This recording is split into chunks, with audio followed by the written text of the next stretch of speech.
Tengan muy buenas noches, hermanos, que Dios nos bendiga. Qué bueno de que una vez más estamos conectados por Facebook Live. Sé que algunos nos ven en vivo, otros a lo mejor lo hacen después en sus casas, en el camino. Solo le pido al Señor que estemos en su voluntad y que sea su palabra la que pueda hablarnos una vez más. Que Dios les bendiga, que el Señor obre en gran manera en cada uno de nuestros hogares, y mientras el Señor nos dé un hálito de vida, vamos a seguir compartiendo la palabra y vamos a hacer lo que Él nos ha mandado a hacer. Así que, mis hermanos, les invito para que puedan sentarse, que tomen su Biblia y que juntos podamos aprender del Evangelio según San Marcos. Vamos a orar. Padre, gracias le damos, Señor, por esta noche. Bendito sea su nombre. Rúgale, Padre, en el nombre de Cristo Jesús, que bendiga a cada uno de nuestros hermanos, aquellos que se conectan para poder escuchar la palabra, Señor, aquellos que posteriormente lo van a hacer, aquellos que nunca les vamos a conocer personalmente, Señor, pero que esta palabra va a llegar. Ruégole, Padre, en el nombre de Cristo Jesús, que sea usted hablándonos, que sea su Espíritu, Señor, el que pueda obrar en gran manera. Gracias, mi Señor y Dios, por esta noche. Gracias porque no es un miércoles más, es un miércoles, Señor, donde nos reunimos alrededor de la palabra y de la adoración. Y ruego al Espíritu que sea usted obrando en gran manera en cada familia de nuestra iglesia. Oramos, Padre, en el nombre de Cristo Jesús, por el gobernante que ha puesto el presidente Nayib Bukele, Señor. Oramos por cada uno de sus ministros, oramos por cada diputado, la Asamblea Legislativa, Señor. Oramos, Padre, por la Corte Suprema de Justicia, oramos por los alcaldes, Señor, y oramos por todas las familias de nuestra nación, Padre, y aun aquellos que están fuera de nuestra nación, para que sea usted obrando misericordia y guardándonos como hasta este día usted nos ha guardado. Gracias, Padre, en el nombre de Cristo Jesús, ruégale que nos pueda hablar esta noche por medio de su palabra. Gracias, Señor, en Cristo Jesús, Señor nuestro. Amén y amén.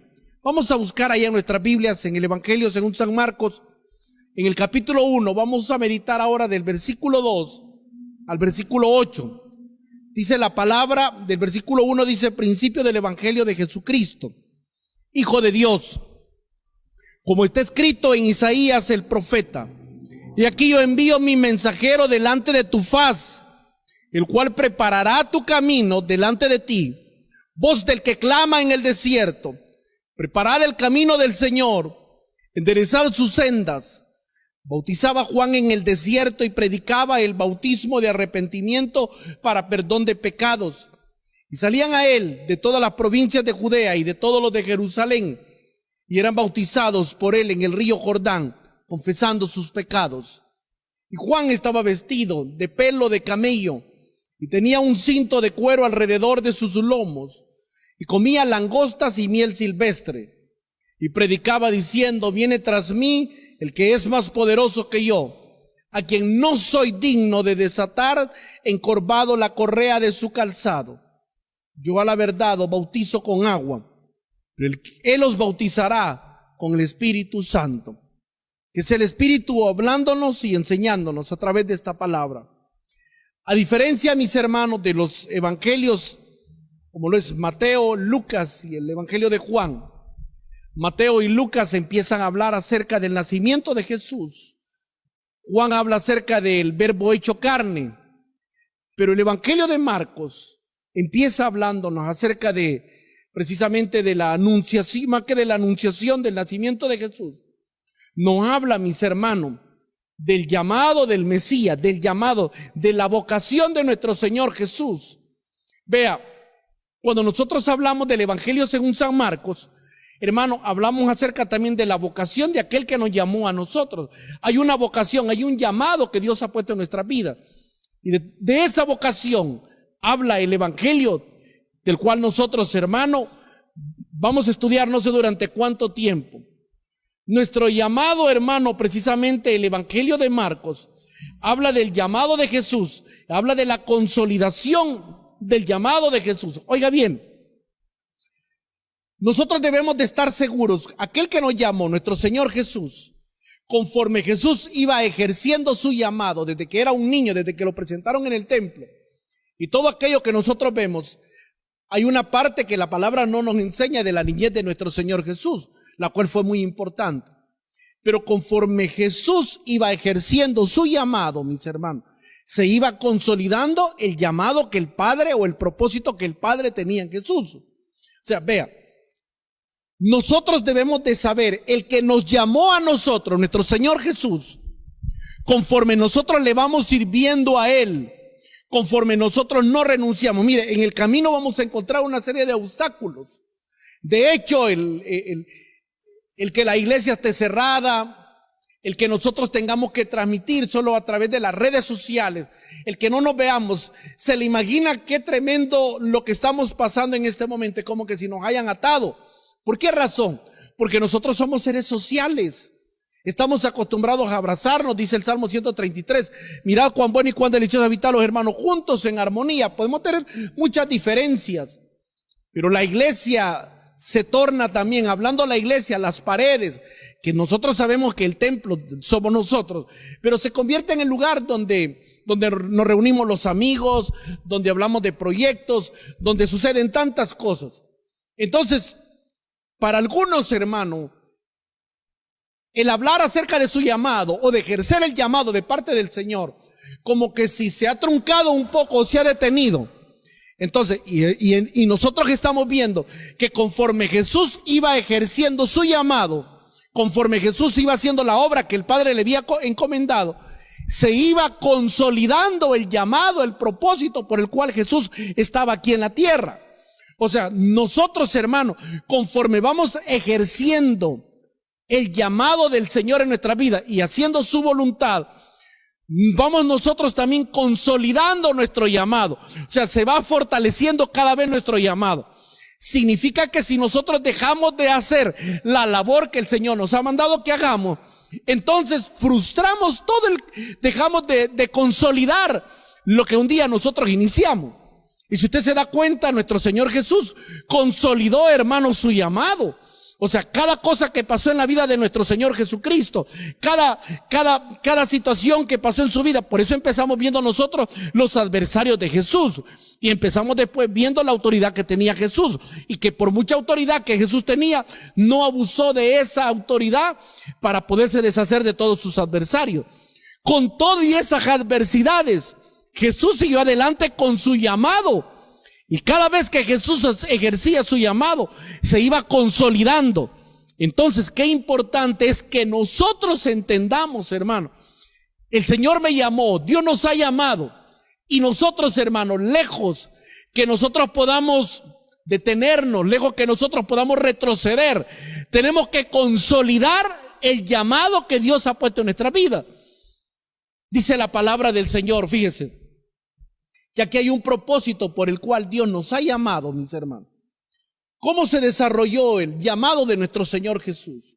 Mire cómo dice el versículo 2, dice, como está escrito en Isaías el profeta, y aquí dice, yo envío mi mensajero delante de tu faz, el cual preparará tu camino delante de ti, voz del que clama en el desierto, preparad el camino del Señor, enderezad su senda. Vea, estos pasajes de la palabra es como la unión de lo que es una profecía que aparecía en Éxodo, de lo que era el profeta Isaías y lo que es Malaquías. Pero ¿por qué se desliga más que todo de la ley? Porque la palabra del Señor nos enseñaba de que Jesús, hermano, la profecía, lo que se había hablado acerca del Mesías, de Jesús, la palabra que iba a ser, hermano, un ministerio profético, que Jesús no salió así por así de la nada, aunque no cumplió con las expectativas de los religiosos de esa época. Pero vamos a ver ahí en la palabra del Señor. Mire lo que dice Éxodo capítulo 23, versículo 20, dice de la siguiente manera, dice, y aquí yo envío mi ángel delante de ti para que te guarde en el camino y te introduzca en el lugar que yo he preparado. Y vamos a ver esa relación que tiene que ver la entrada de Israel a la tierra prometida, como lo fue nuestro Señor Jesús también. Vea, como esta es prácticamente la unión de tres profecías, dice Isaías capítulo 40, dice la palabra, el versículo 3 dice, voz que clama en el desierto, preparad camino a Jehová, enderezad calzada en la soledad a nuestro Dios. Y Malaquías capítulo 3, versículo 1, que es el último libro del Antiguo Testamento, dice la palabra del Señor de la siguiente manera. Malaquías, capítulo 3, versículo 1 dice así. Entonces, esta profecía, mis hermanos, es la unión precisamente de estos tres pasajes de la palabra. Dice, he aquí yo envío mi mensajero, el cual preparará el camino delante de mí y vendrá súbitamente a su templo del Señor, a quien vosotros buscáis. Y el ángel del pacto, a quien deseáis vosotros. Y aquí viene, ha dicho Jehová de los ejércitos, dice la palabra. Vea, la unión de estas tres palabras proféticas, mis hermanos, ubican a nuestro Señor Jesús y ubican a Juan el Bautista en una línea profética, algo que ya estaba establecido, estaba estipulado que así iba a ser. Vea, los judíos de esa época, mis hermanos, los religiosos de esa época, cuando ellos hablaban con Jesús, hermano, tenían enfrente de él a un hombre, mis hermanos, que era 100% judío. O sea, Jesús no era antijudío, mis hermanos. Lejos de todo eso, Jesús nos enseña en la palabra que él vino a cumplir una palabra profética que se había dicho acerca de él. Lo que se dijo desde el Redentor que iban a hacer desde cuando el hombre cayó en el huerto del Edén, mis hermanos. Entonces Jesús vino a cumplir algo que ya se había dicho. Y Juan, hermano, fue aquel instrumento, fue el ángel del cual dice Éxodo, hermano. Juan el Bautista, aquel que vino para preparar el camino del Hijo de Dios. Mis hermanos, vea, Jesús siendo Dios, hermano, Jesús siendo el ungido. Y con eso fue con lo que empezamos nosotros, Marcos capítulo 1, versículo 1. Cuando la palabra del Señor nosotros vimos que dice, principio del evangelio de Jesucristo, Hijo de Dios, habla acerca del ungido.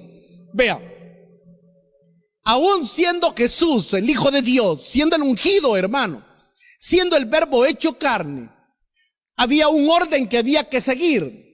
Ese orden que había que seguir era que Dios iba a mandar a un Elías, iba a mandar a un ángel, como lo dice allá en Éxodo capítulo 23, versículo 20, mis hermanos, que dice de que así como hubo un ángel que dirigió al pueblo de Israel cuando salió de Egipto a la tierra prometida, mis hermanos, de la misma forma, vea, Jesús siendo Dios, hermano, al Padre le plació mandar a alguien, hermano, que iba a preparar el camino del Hijo de Dios.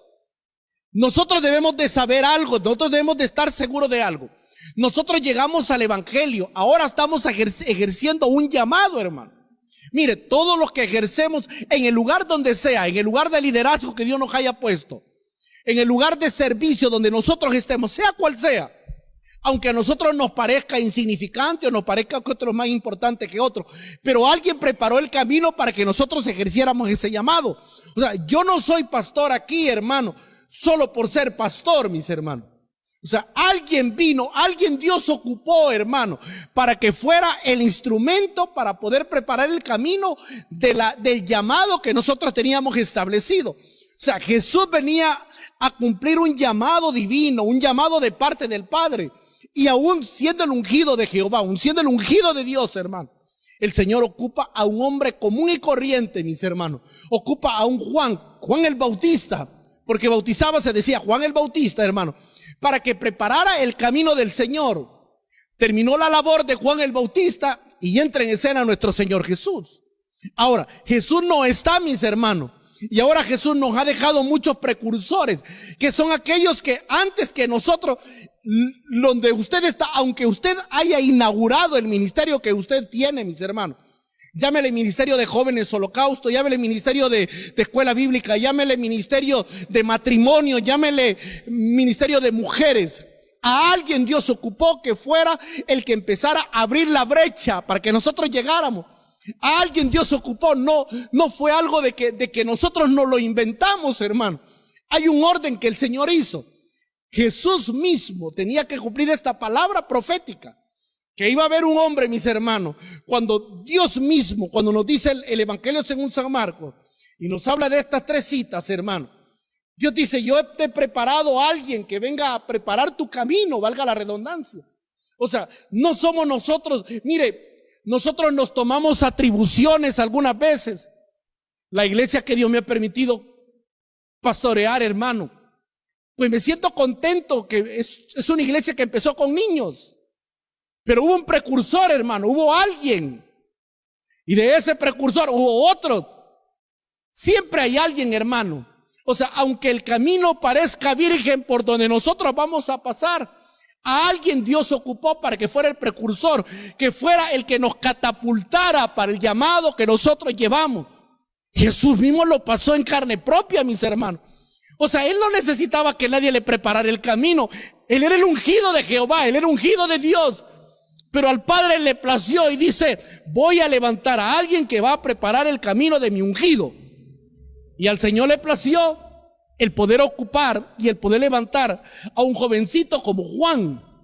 Entonces, nosotros debemos de saber acá, mis hermanos, alguien Dios ocupó para que fuera el precursor para lo que nosotros estamos ejerciendo. Pero ahora nosotros tenemos la tarea que nosotros vamos a hacer también, los que preparamos el camino, mis hermanos, para aquellos que nos van a sustituir a nosotros. O sea, así como Dios ocupó a alguien para que llegáramos al lugar que estamos, un día alguien va a estar ejerciendo la labor que nosotros estamos haciendo. Entonces nosotros debemos de ser responsables con lo que hagamos. Juan el Bautista, mis hermanos, cuando la palabra del Señor en el Evangelio según San Marcos hace una unión, hermano, de tres palabras, de Éxodo, del profeta Isaías, del profeta Malaquías, hermano. Incluye a Juan el Bautista, incluye a Jesús, hermano. Estaba hablando, mis hermanos, como algo que no era una casualidad, como algo que no surgió de la nada, sino que Dios le plació, hermano, ocupar a un hombre. O sea, el ministerio que nosotros tengamos, mis hermanos, ahora somos nosotros. El que venga detrás de nosotros, el que nos va a sustituir, hermano, significa de que hay un orden que nosotros no podemos cambiar, no podemos alterar ese orden. Miren, mis hermanos, dice literalmente, dice el Padre, yo envío mi mensajero, dice. Nosotros somos los mensajeros de ahora, de este momento, hermano. Pero nosotros ahora estamos preparando el camino para otro que va a venir. Entonces, en nosotros no tiene que haber un egoísmo ni nada por el estilo. Miren, mis hermanos, Jesús a la perfección cumplió el propósito por el cual el Padre lo había traído. Pero el precursor de él, el que abrió el camino de él, Juan el Bautista, también lo hizo a la perfección, mis hermanos. Y a tal grado que cuando él llegó el último día, hermano, previo para poder, cuando le quitaron su cabeza, él mandó a llamar a sus discípulos a preguntarle, mire, díganle que si él es el Mesías que nosotros estábamos esperando. En pocas palabras, cuando se dio cuenta que Jesús era el Mesías que se estaba esperando, se dio por satisfecho, ya había hecho la obra. Nosotros nos debemos de dar por satisfecho cuando hemos hecho la obra que el Señor nos ha encomendado. Si no hemos terminado la obra que el Señor nos ha encomendado, no nos sintamos ni tranquilos ni satisfechos.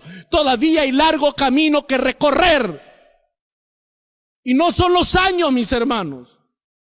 Es cuando el Señor nos diga, cuando Dios diga, hijo, ya preparaste el camino para el que viene detrás de ti. Ahora, hijo, pues hasta aquí llegó, hasta aquí llegaste. De Juan el Bautista se fue, hermano, satisfecho porque había hecho la obra que Dios le había encomendado. ¿Quién es Jesús, hermano? Jesús representa a la nación de Israel. Juan el Bautista representa a Moisés. Así como Moisés guió, preparó al pueblo y lo metió para que se llevara la palabra, la tierra de que Dios había prometido, mis hermanos, para que la promesa del Padre se cumpliera en Jesús, se necesitó de un Moisés. Este Moisés fue Juan el Bautista. Fue el medio que Dios ocupó para que se llevara a cabo la promesa que Dios había hecho, mis hermanos. De ahí que la palabra nos lo dice en Éxodo capítulo 23, versículo 20. Israel, ¿qué tuvo que hacer? Para entrar a la tierra prometida tuvo que obedecer al que iba adelante. Tuvo que obedecer a Moisés. Jesús, siendo el ungido de Jehová, siendo el ungido, hermano, tuvo que obedecer, si lo podemos llamar así, a Juan el Bautista. Siendo Dios, hermano. Es que hay cosas, hermano, que nosotros no podemos, hay verdades, hay leyes que no podemos alterar. Así son. Y qué bueno, porque tenemos nosotros que aprender de aquel que nos va preparando el camino. Dice la palabra del Señor en el versículo 4, dice, bautizaba Juan en el desierto y predicaba el bautismo del arrepentimiento para perdón de pecados, dice. Mire, mis hermanos, muchas veces nosotros vemos el desierto como sinónimo, si bien es cierto, sinónimo de trato de parte del Señor. Pero vea, después de haber pasado el desierto, mis hermanos, ¿qué tienen en común tanto Jesús como Juan el Bautista? ¿Qué tienen en común Moisés, Juan el Bautista y nuestro Señor Jesús? ¿Acaso no es el desierto, mis hermanos? Pero el desierto no es para renegar, el desierto no es para protestar, el desierto no es para renunciar, hermano. Fíjese lo que la palabra dice, bautizaba Juan en el desierto, dice. En el desierto. Y predicaba el bautismo del arrepentimiento para perdón de pecados. O sea, ¿qué era el desierto, hermano? El desierto era aquello glorioso, hermano, donde Juan, sin renegar, sin protestar, sin retroceder, sin estancarse, hermano, era aquel lugar donde Juan lo ocupaba, hermano, como un lugar, como un trampolín, hermano, para poder de ahí hablar de la palabra, del arrepentimiento y para poder bautizar, mis hermanos. O sea, el desierto para Juan no era sinónimo, hermano, ni de derrota, ni era sinónimo tampoco de poderse sentir amargado, ni era sinónimo de poder renegar, mis hermanos. O sea, el desierto es para que nosotros hablemos de la palabra. El desierto, hermano, es lo que Dios va a catapultar para que nosotros podamos seguir hablando y que sigamos haciendo la obra que el Señor nos ha encomendado. O sea, el desierto no es ni para que nos estanquemos, ni para que nos crucemos de brazos. Dice que ahí, dice la palabra, que era donde bautizaba Juan, dice la palabra. Aun cuando Jesús en el versículo 1 aparece como el ungido, había una misión, un propósito del que iba a preparar el camino. Era necesario, hermano, que Juan predicara acerca del bautismo, de la conversión para perdón de pecados. ¿De dónde venía Juan? Juan venía del desierto. ¿A dónde nos lleva Jesús en nuestro llamado? No es muchas veces al desierto, pero no para que nos muramos en el desierto, pero no para que fracasemos en el desierto, pero no para que reneguemos y queramos retroceder en el desierto. No es para eso. El desierto no es nuestro destino final, hermano. El desierto es el lugar donde el Señor nos catapulta, hermano, para que desde ahí en el desierto, o sea, si usted ve dónde hacía la obra Juan, lo hacía en el desierto, ahí bautizaba, ahí predicaba. Y de ahí salía Juan a los lugares cercanos al desierto. Mis hermanos, qué importante es que aquel lugar que no es atractivo, aquel lugar, hermano, que hace un calor infernal, aquel lugar tremendo que por la noche hace un frío tremendo, hermano, en ese lugar, en ese desierto, era el lugar de donde era, como quien dice, era la base de uno de los hombres, hermano, que ha sido lleno del poder del Espíritu Santo, llamado Juan el Bautista, mis hermanos. Y dice la palabra en el versículo 5, dice, mire, ¿quién era este hombre? Y salían a él, dice, toda la provincia de Judea y todos los de Jerusalén, y eran bautizados por él en el río Jordán, confesando sus pecados, dice la palabra. Mire, qué enseñanza más rica la que nos enseña este versículo 5. Mis hermanos, parece que la gente se había hartado de todos los líderes religiosos de esa época. ¿Cómo es posible que un hombre que no estaba en un templo majestuoso, cómo es posible que un hombre, hermano, que no era un hombre tan importante, aun cuando su papá había sido un sacerdote, hermano? Pero ¿cómo es posible que un hombre que a lo mejor no tenía la elocuencia que tenían muchos, no tenía el poder, no tenía, hermano, el arrastre o lo que tenían los demás religiosos de la época? ¿Cómo es posible, hermano, que habían multitudes que llegaban delante de él y a un lugar que no era atractivo, que era el desierto? ¿Qué es lo que hacía eso, mis hermanos? ¿Qué es lo que hacía que un hombre como Juan el Bautista, mis hermanos, que dice la palabra que bautizaba en el río Jordán, dice? Mire, si bien es cierto, el río Jordán no está del todo en el desierto, pero si usted agarra un mapa, se va a dar cuenta, primero cuando usted ve el libro de Josué en el capítulo 3, dice la palabra del Señor en el capítulo 3, que dice que el pueblo se alistó para cruzar, dice, para cruzar el río Jordán y entrar a la tierra prometida. Vea, mire qué llamado el que tenía Juan el Bautista. Vea qué trabajo más importante el que iba a desarrollar Juan el Bautista. Mis hermanos, el pueblo de Israel los que salieron de Egipto, mis hermanos, para entrar a la tierra prometida tenían que pasar por el Jordán.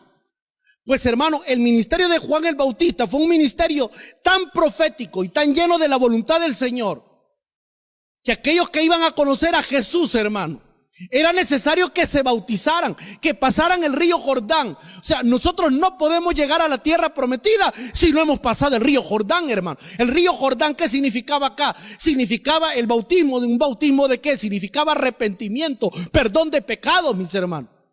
Cuando nosotros llegamos delante del Señor, cuando salimos de nuestro Egipto, tenemos que entrar, tenemos que pasar por nuestro río Jordán. Entonces, vea cómo esa relación entre lo que es el éxodo y lo que es la misión de nuestro Señor Jesús. Jesús representando a la nación de Israel. Juan el Bautista representando a Moisés. Y el río Jordán, el mismo lugar donde pasó el pueblo de Israel, para cuando venían de Egipto, aunque nosotros conocemos que la generación que entró ahí, hermano, fue una generación nueva. Pero venían de Egipto, mis hermanos, y tenían que pasar el río Jordán. Entonces, es algo que nosotros no podemos obviar. O sea, el ministerio de Jesús, hermano, Él no empezó a predicar sin obviar el llamado de aquel hombre llamado Juan, y que era conocido como Juan el Bautista porque lógicamente bautizaba. Así es necesario que nosotros pasemos también nuestro Jordán, mis hermanos. ¿Qué hombre era este? Hablando nosotros de Juan el Bautista, hermano. Que Juan vincula el desierto, el Jordán, con el perdón de pecados, mi hermano. Mire lo que dice la palabra, el versículo 5 dice, 5 y 6 dice de la siguiente manera, dice, y salían a él todas las provincias de Judea. Vea, a estas alturas el arrastre que este hombre tenía, mis hermanos, y vamos a verlo más adelante. Mis hermanos, ¿se le imagina un predicador de la talla de Juan el Bautista, lleno del poder del Espíritu Santo, y multitudes siguiéndole y arrepintiéndose, hermano? Es como para que cualquiera se pudiera marear, hermano. Pero este hombre no le mareó eso, hermano. Este hombre tenía sus pies, lo tenía bien plantados, hermanos. Este hombre nunca llegó a creer de que era por su carisma, que era por lo que él era. Hermano, este hombre simple y sencillamente hacía la voluntad de aquel que lo ha llamado. Nosotros, mis hermanos, la iglesia puede estar cerrada, podemos tener tantas limitantes, pero estoy llamado a hacer la obra y la voluntad de aquel que me llamó. Y aún en el desierto, a estas alturas, como era la fama de Juan el Bautista, mire qué dice la palabra del Señor, porque más adelante vamos a tocar nuevamente ese tema. Dice el versículo 5.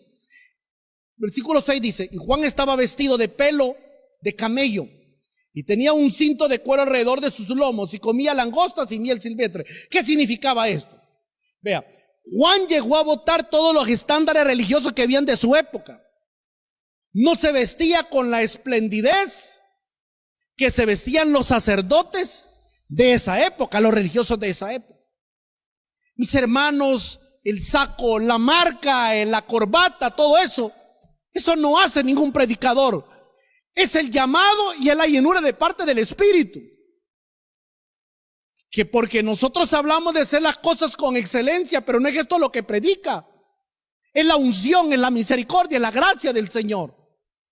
Vea, este hombre rompió con todo prototipo de su época. Eso que dice que comía langostas y miel silvestre, ¿qué significaba eso? Hermano, para un sacerdote, para un religioso de esa época, la miel silvestre, hermano, era algo impuro que se llenaba, que se contaminaba de mosquitos y de todo lo que había ahí. Entonces este hombre no se vestía con la ropa que vestían todos los religiosos, ni comía lo que comían todos los religiosos. O sea, lo que él comía para los judíos era algo impuro, mis hermanos. ¿Qué tiene que ver eso con nuestro Señor Jesús, hermano? Si bien es cierto, Jesús no tuvo la misma dieta que tuvo Juan el Bautista, pero Jesús se sentó con los impuros, se sentó con los pecadores. ¿Qué evangelio, qué buenas nuevas, hermano, ya estaba presentando Juan el Bautista? Haciendo, por cierto, una labor profética, hermano, porque iba a anunciar la venida de nuestro Señor Jesús. ¿Qué significaba eso, hermano? Significaba hasta dónde llegaba el evangelio.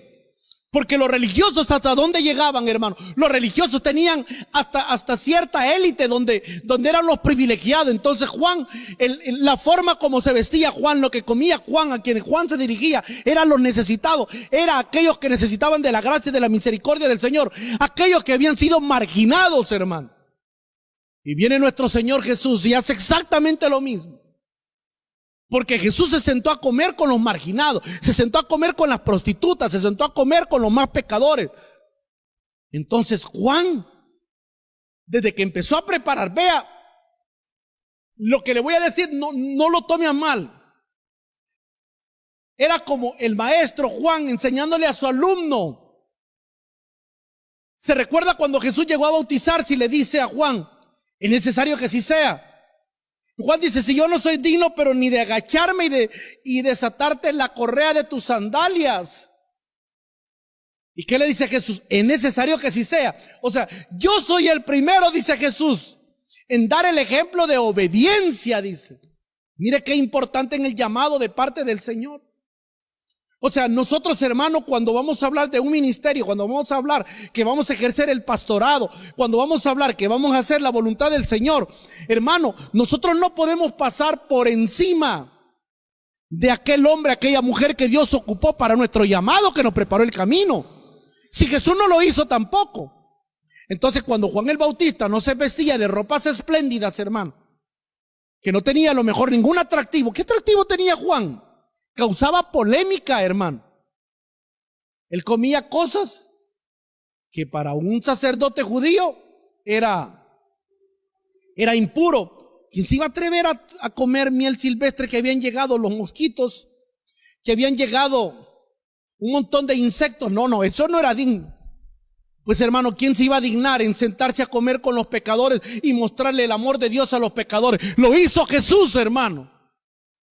Pues ahora nosotros, mis hermanos, llegamos donde el que más necesita, llegamos el que necesita la gracia y la misericordia de Dios. El que no cree que necesita de la gracia y la misericordia del Señor, porque cree de que no peca, porque cree de que es muy buena gente, a ese no le alcanza la gracia y la misericordia de Dios, hermano. Y dice la palabra del Señor, mire cómo eran las vestiduras de este hombre, que tenía una relación, por cierto, con el profeta Elías. No era un hombre, hermano, de grandes banquetes ni de vestiduras espléndidas, pero evocaba un estilo de vida diferente al prototipo de religioso que estaba ahí. Mis hermanos, que Dios nos ayude a que nosotros seamos diferentes al prototipo de religioso que nosotros conocemos hoy en día. Que si nosotros nos vestimos con saco, con corbata, mis hermanos, que no es, mis hermanos, porque ahí está la unción del Señor, es porque simple y sencillamente el Señor nos dio la provisión para poderlo hacer. Pero esto no es lo más importante. Lo importante es el evangelio, lo importante es la palabra, lo importante es la unción, que el Espíritu, en la sencillez que tengamos, pueda ocuparnos y que podamos ser de bendición para otros, hermanos. Pero por su gracia y misericordia, mis hermanos. Y dice el versículo 7 y 8, dice de la siguiente manera: y predicaba diciendo, viene tras mí. Hermano, esa palabra le pido en el nombre del Señor que le ponga muchísima atención. Juan, más que un precursor de Jesús, hermano, fue un profeta, porque profetizó y dijo él, viene tras mí el que es más poderoso que yo, a quien no soy digno de desatar encorvado la correa de su calzado. Yo a la verdad os he bautizado con agua, pero Él los bautizará en Espíritu Santo. Miren, mis hermanos, ¿qué aprendemos de esta palabra? Esta palabra para nosotros tiene que ser confrontadora. Esta palabra es una palabra que la debemos de tener sumamente claro los líderes y servidores del Señor. Es una palabra que nosotros la debemos de tener entre ceja y ceja, entre 100 y 100. Es una palabra que los años pueden pasar, pero no se nos tiene que olvidar, como no se le olvidó a Juan el Bautista.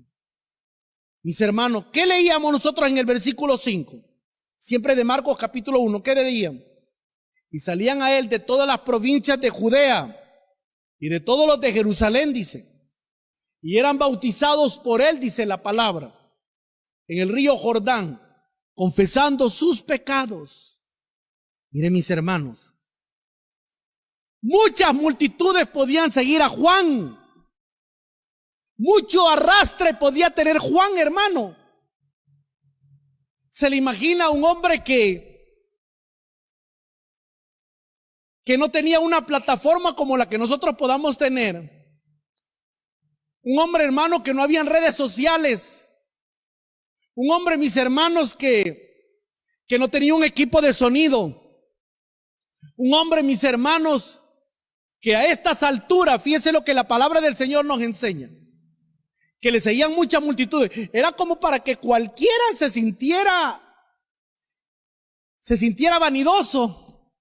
Es como para que cualquiera, su arrogancia, su ego se hubiera inflado, hermano.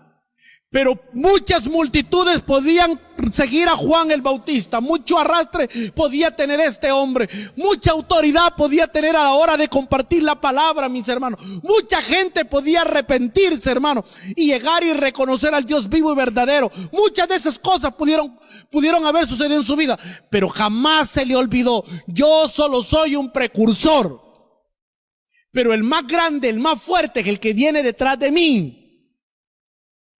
Muchas multitudes puede tener un predicador, un pastor. Muy bien podemos estar económicamente hablando. Muy necesarios e importantes podemos ser nosotros dentro de la iglesia. Muy grande puede elevarnos el Señor en su gracia y en su misericordia. Pero detrás de nosotros está el que es muchísimo más grande. Pero detrás de nosotros está el que es más fuerte y el que nos sostiene a nosotros. Juan, más que un precursor de Jesús, fue un profeta, mis hermanos. Viene tras mí uno más fuerte. Yo lo bauticé en agua para arrepentimiento y perdón de pecado. Pero solo hay uno que bautiza en Espíritu Santo, y ese es Jesús. No somos nosotros, hermano. Es que nosotros nos hemos tomado atribuciones que no nos corresponden. Muchas veces nosotros le hacemos creer a nuestra gente que porque nosotros les tocamos, que porque es el pastor fulano, vamos a ser bautizados en el Espíritu Santo de Dios. El que bautiza en Espíritu Santo es nuestro Señor Jesús. Y Juan el Bautista dice: muchas multitudes pudieron haberme seguido. Estoy haciendo y estoy en la voluntad de aquel que me llamó. Estoy en el Jordán, el lugar que sirvió como la zona limítrofe de los que venían de Egipto y poder entrar a la tierra prometida. Pero el que viene detrás de mí, él es más grande, él es más fuerte. Él es el único que bautiza en el Espíritu Santo.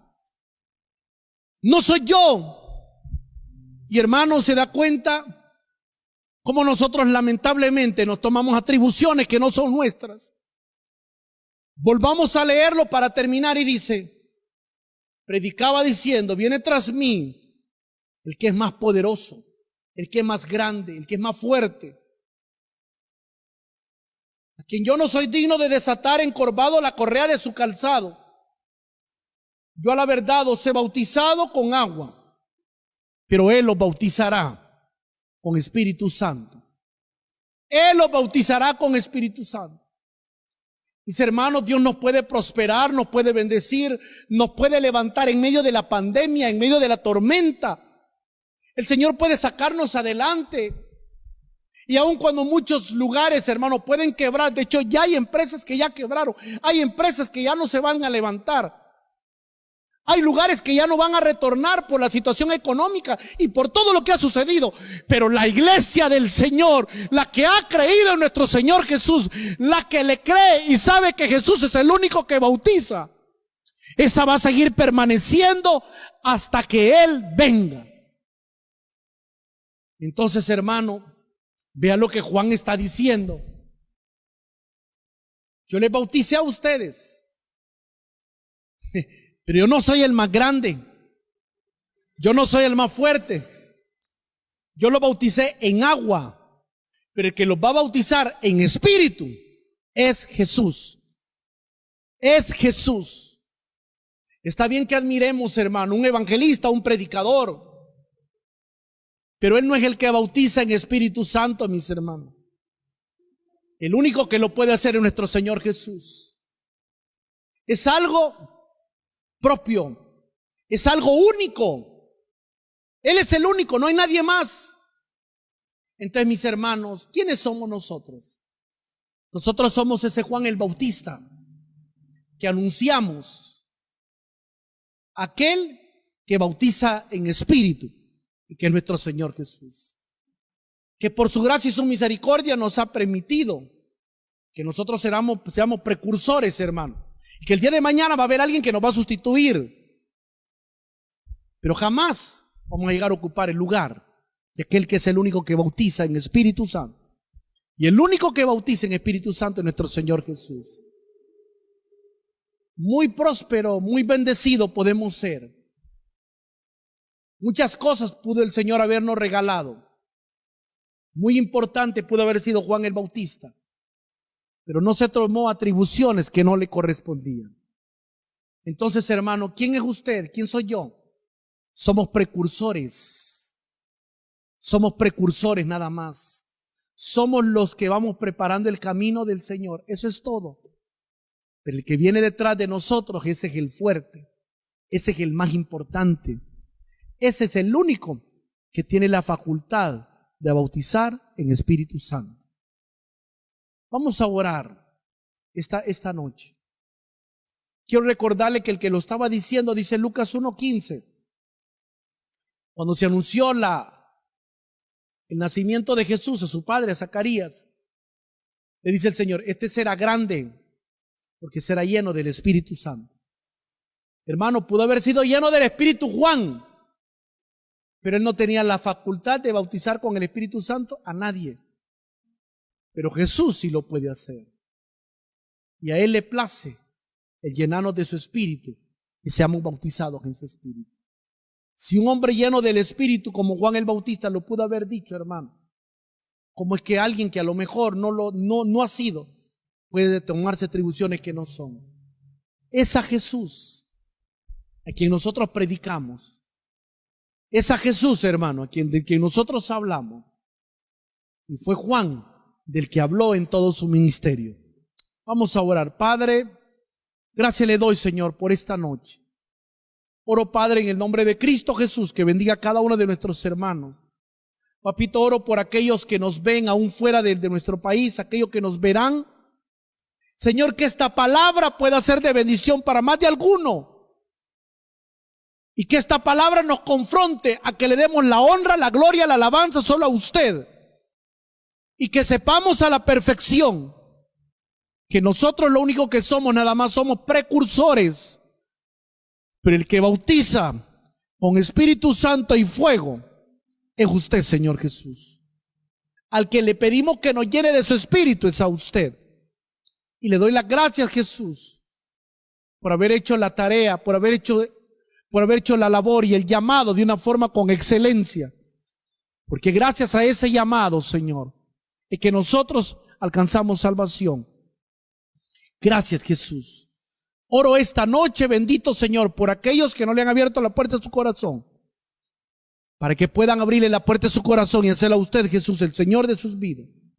Así como estamos esta noche, si usted ha escuchado esta palabra y a lo mejor usted ha frecuentado alguna iglesia o admira a alguien, pero no le ha abierto la puerta de su corazón al que bautiza con Espíritu Santo, yo le invito para que esta noche usted pueda hacerlo y hacer a Jesús el Señor de su vida. Se lo pido, y que tenga usted la oportunidad de no pasar los últimos días de su vida sin Jesús, sino que tenga a Cristo en su corazón. En sus propias palabras, haga una oración y dígale: Señor, reconozco que soy pecador, que tú eres el único que puede perdonarme, lavarme y limpiarme. Haga a Jesús el Señor de su vida. Mis hermanos, mis amigos, que Dios nos bendiga. Si el Señor nos permite, el próximo viernes nos volvemos a conectar. Recuerde, siempre está un siervo, una sierva del Señor compartiendo la palabra. Para este viernes previamente va a ser nuestra hermana Crisia de Marroquín, la que va a ser la encargada de compartir la palabra, que nos va a hablar acerca de lo que es la alabanza, lo que es la adoración al Señor. Que Dios nos bendiga y que el Señor nos regale un sueño reposador. Que Dios nos bendiga.